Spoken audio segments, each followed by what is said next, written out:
রাতটা ছিল অদ্ভুত শান্ত। উত্তর সাগরের দিগন্তে ভেসে উঠেছে কালো ছায়া।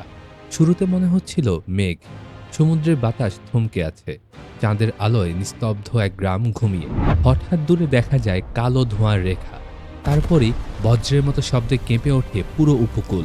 আগুন, আর্তনাদ আর তলোয়ারের ঝলক। কেউ বুঝে উঠতে পারে না কি ঘটছে। শিশুরা মায়ের কোলে চিৎকার করছে, পুরুষেরা দৌড়াচ্ছে, কিন্তু কোথাও নিরাপদ নয় একটিও ঘর। যারা এসেছে তাদের মুখে কোনো দয়ার চিহ্ন নেই, চোখে শুধু শিকারের নেশা। তারা চলে যায় ঠিক যেমন হঠাৎ এসেছিল, পেছনে ফেলে যায় জ্বলন্ত ঘর, ভাঙা মঠ আর এক অজানা আতঙ্কের ছায়া। পরদিন সকালে গ্রামবাসীরা শুধু একটা কথাই বলেছিল, ওরা আবার এসেছে। কিন্তু কেউ জানে না এই ওরাটা কারা। কেউ বলে সমুদ্রের দানব, কেউ বলে উত্তরের শয়তান, কিন্তু ইতিহাস জানে ওরাও মানুষই ছিল, যাদের নাম শুনলেই রাজারা কেঁপে উঠত, সৈন্যরা পালাত, আর সেই মানুষরাই বদলে দিয়েছিল একদিন পুরো ইউরোপের মানচিত্র। যারা একদিকে তলোয়ার রাঙিয়েছে রক্তে, আবার অন্যদিকে তৈরি করেছে নতুন নতুন বাণিজ্যের পথ, আবিষ্কার করেছে নতুন পৃথিবী। আজ জানবো কে ছিল এই ভাইকিংসরা, কিভাবে উত্তর মেরুর বরফ ঢাকা প্রান্ত থেকে তারা কাঁপিয়ে দিয়েছিল পুরো ইউরোপকে, আর কেন এখনও তাদের নাম ইতিহাসে ভয় আর বিস্ময়ের প্রতীক হয়ে আছে। ভাইকিংস, যাদের নাম শুনলে মনে পড়ে রক্তে গরম এক যোদ্ধা জাতি, সমুদ্রের বুকে ঝড় তোলা নাবিক, আর ইউরোপের ইতিহাসে ভয় ও বীরত্বের প্রতীক। অষ্টম শতাব্দীর শেষ থেকে একাদশ শতাব্দী পর্যন্ত স্ক্যান্ডিনেভীয় অঞ্চলের এই জনগোষ্ঠী, মূলত বর্তমান নরওয়ে, সুইডেন ও ডেনমার্কের বাসিন্দারা, ইউরোপ জুড়ে অভিযান চালায় লুট, বাণিজ্য ও নতুন ভূমি দখলের উদ্দেশ্যে। 793 খ্রিস্টাব্দে ইংল্যান্ডের লিন্ডিসফার্ন মঠে তাদের প্রথম আক্রমণ ইতিহাসে ভাইকিং যুগের সূচনা ঘটায়। ছোট ছোট লংশিপ নৌকায় করে তারা নদীপথ ও সমুদ্র পাড়ি দিত এবং হঠাৎ আক্রমণ চালিয়ে বিশৃঙ্খলা সৃষ্টি করত। তাদের নৌকা এমনভাবে বানানো ছিল যে তা অগভীর নদীতেও চলতে পারত, আবার সমুদ্র ভয়ঙ্কর গতিতে চলতে পারত। এই প্রযুক্তিগত দক্ষতাই তাদের ইউরোপের অপ্রতিরোধ্য শক্তিতে পরিণত করে। কিন্তু ভাইকিংরা শুধু দস্যুই ছিল না, তারা ছিল বণিক, কৃষক ও আবিষ্কারক। নরওয়ের অভিযাত্রী লেইফ এরিকসন ছিলেন প্রথম ইউরোপীয় যিনি কলম্বাসের বহু আগে উত্তর আমেরিকার ভূমি ভিনল্যান্ড আবিষ্কার করেছিল। তারা England, Ireland, France, Spain, Russia, এমনকি উত্তর আফ্রিকাতেও তাদের প্রভাব বিস্তার করেছিল। যেখানে গিয়েছে সেখানে গড়ে তুলেছে বসতি। ইংল্যান্ডের একাংশ, যা ডেনল নামে পরিচিত ছিল, তা ছিল ভাইকিংদের নিয়ন্ত্রণে। ফ্রান্সে তারা নরম্যান নামে পরিচিত হয়, আর সেখান থেকে পরে উঠে আসে নরম্যান সাম্রাজ্য, যারা ইংল্যান্ড জয় করেছিল। ভাইকিং সমাজে নারী পুরুষের ভূমিকা ছিল আশ্চর্যভাবে ভারসাম্যপূর্ণ। নারীরা সম্পত্তির অধিকার রাখত, ব্যবসা পরিচালনা করতে পারত, এমনকি তালাক দেওয়ারও অধিকার ছিল তাদের। এই সামাজিক স্বাধীনতা স্ক্যান্ডিনেভিয়ান সংস্কৃতির ভিত্তি গড়ে দেয়। ভাইকিংরা পূজা করত নর্স দেবতাদের, ওডিন, থর, লোকি, ফ্রেয়া প্রমুখ। যুদ্ধ, সাহস ও মৃত্যুর দেবতা ওডিন ছিল তাদের সবচেয়ে শ্রদ্ধেয় দেবতা।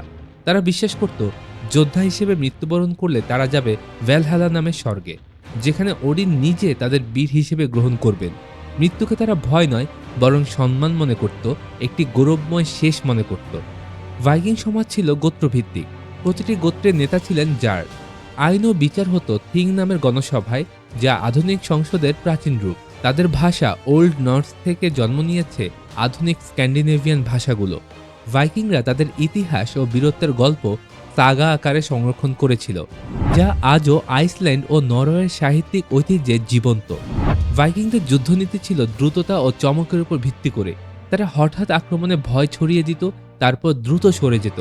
তাদের অস্ত্র ছিল তলোয়ার, কুঠার ও ঢাল, যা ছিল দক্ষতার প্রতীক। যুদ্ধের পাশাপাশি তারা ছিল অসাধারণ কারিগর।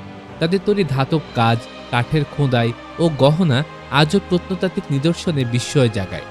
কিন্তু ভাইকিংদের ইতিহাস কেবল রক্তাক্ত নয়, তা ছিল কৌশলপূর্ণ ও গভীর দর্শন সমৃদ্ধ। তাদের সমাজের মূল ছিল সাহস, সততা ও স্বাধীনতা। প্রতিটি ভাইকিং শিশুকে শেখানো হতো, তলোয়ার ধরার আগে শেখো সত্যের মূল্য।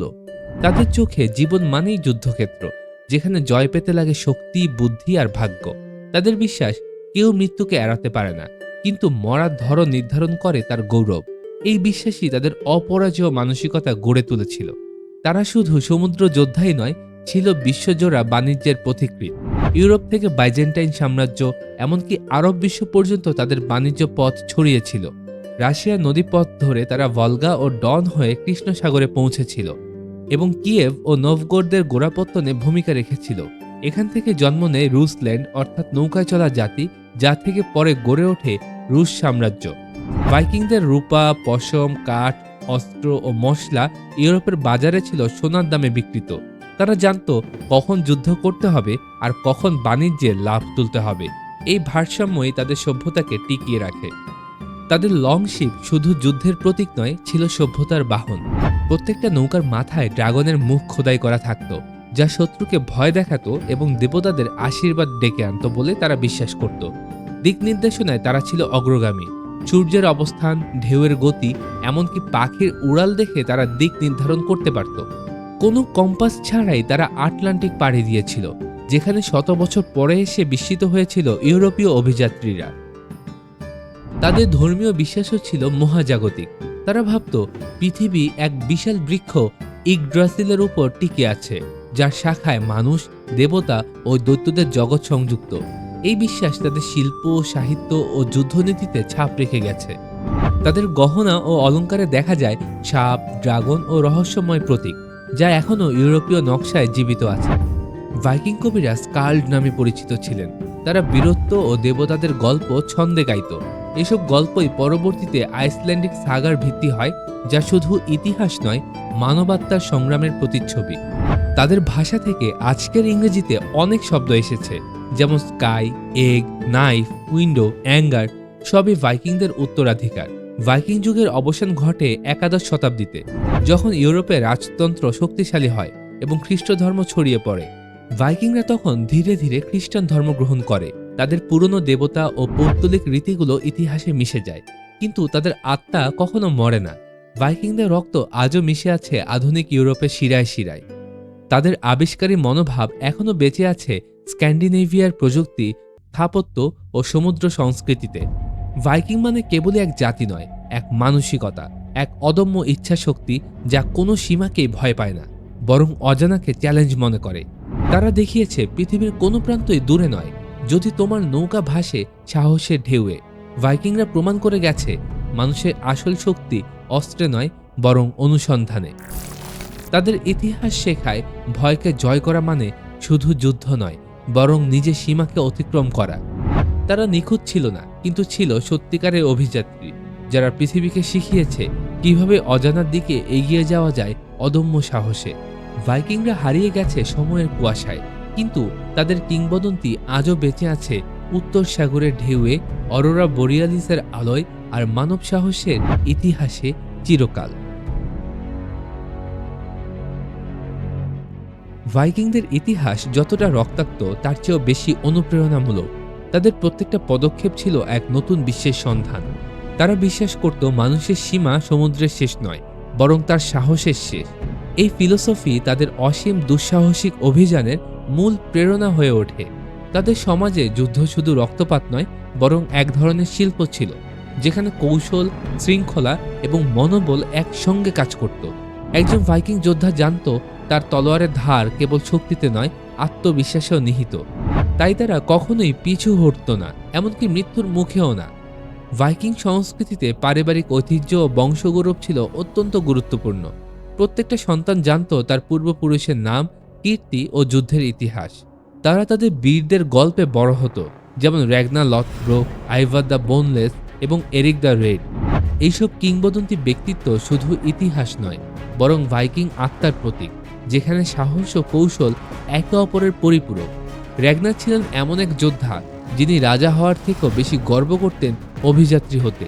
তিনি বলতেন, আমি মৃত্যুকে ভয় পাই না, কারণ আমি জানি আমার গল্প আমার পরের প্রজন্ম বয়ে নিয়ে যাবে। ভাইকিংদের সামাজিক কাঠামোও ছিল অনন্য। তারা একদিকে স্বাধীন চেতা, অন্যদিকে সম্মান ও আইন মেনে চলত। কিং সভায় সাধারণ মানুষও তার মতামত দিতে পারত। এভাবেই ভাইকিং সমাজ গণতান্ত্রিক ধারণার প্রাথমিক রূপ দেয়, যা পরবর্তীতে ইউরোপীয় রাজনৈতিক দর্শনের ভিত্তি হয়। তারা ছিল বাস্তববাদী, কিন্তু একই সঙ্গে দর্শনপ্রবণ। তাদের কবিতা ও সাগায় দেখা যায় জীবনের ক্ষণস্থায়িত্ব, ভাগ্য ও সাহসের প্রতি গভীর উপলব্ধি। তাদের স্থাপত্য ও নৌপ্রযুক্তিও ছিল যুগের থেকে শত বছর এগিয়ে। প্রত্যেকটা লং শিপ তৈরি হতো হাতের নিখুঁত কারিগরিতে। কাঠের পাতগুলো এমনভাবে বাঁকানো থাকতো যে জাহাজ ঢেউয়ের সঙ্গে ছন্দ মিলিয়ে চলত।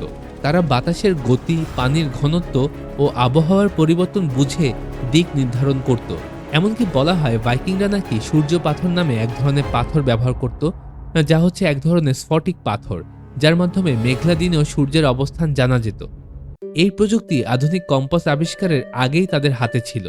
তাদের ধর্মীয় সংস্কৃতিতে নৈতিকতার ধারণা ছিল গভীর। ওডিনের জ্ঞান, থরের শক্তি ও ফ্রেয়ার প্রেম তাদের জীবনে 3টি স্তম্ভের প্রতীক। তারা বিশ্বাস করত জীবনের প্রত্যেকটা যুদ্ধেই দেবতারা উপস্থিত থাকে, আর সাহসিকতা হলো ঈশ্বরের প্রতি শ্রদ্ধা প্রকাশের একটা রূপ। মৃত্যুকে তারা দেখত একটা নতুন যাত্রা হিসেবে, ভ্যালহালার পথে, যেখানে প্রতিদিন নতুন যুদ্ধ হবে আর প্রতিদিনের শেষে সবাই বসবে ভোজের টেবিলে। এই ধারণাই তাদের মৃত্যু ভয়হীন করে তুলেছিল। তবে ভাইকিংদের ইতিহাস কেবল তলোয়ারের ধারেই সীমাবদ্ধ নয়, তাদের সভ্যতার ছোঁয়া এখনও টিকে আছে।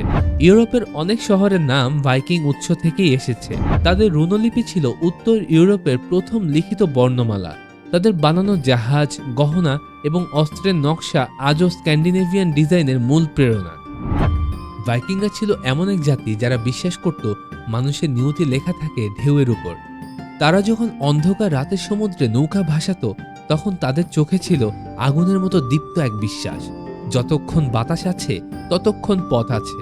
তারা শিখিয়েছে সভ্যতা গড়ে ওঠে শুধু শক্তিতে নয়, সাহস আর কৌতূহলে। আজ ভাইকিংদের নাম ইতিহাসের বইয়ে, কিন্তু তাদের আত্মা এখনো টিকে আছে আধুনিক বিশ্বের প্রতিটি অভিযাত্রায়, যেখানে মানুষ নতুন কিছু আবিষ্কার করতে চায়, অজানাকে জয় করতে চায়।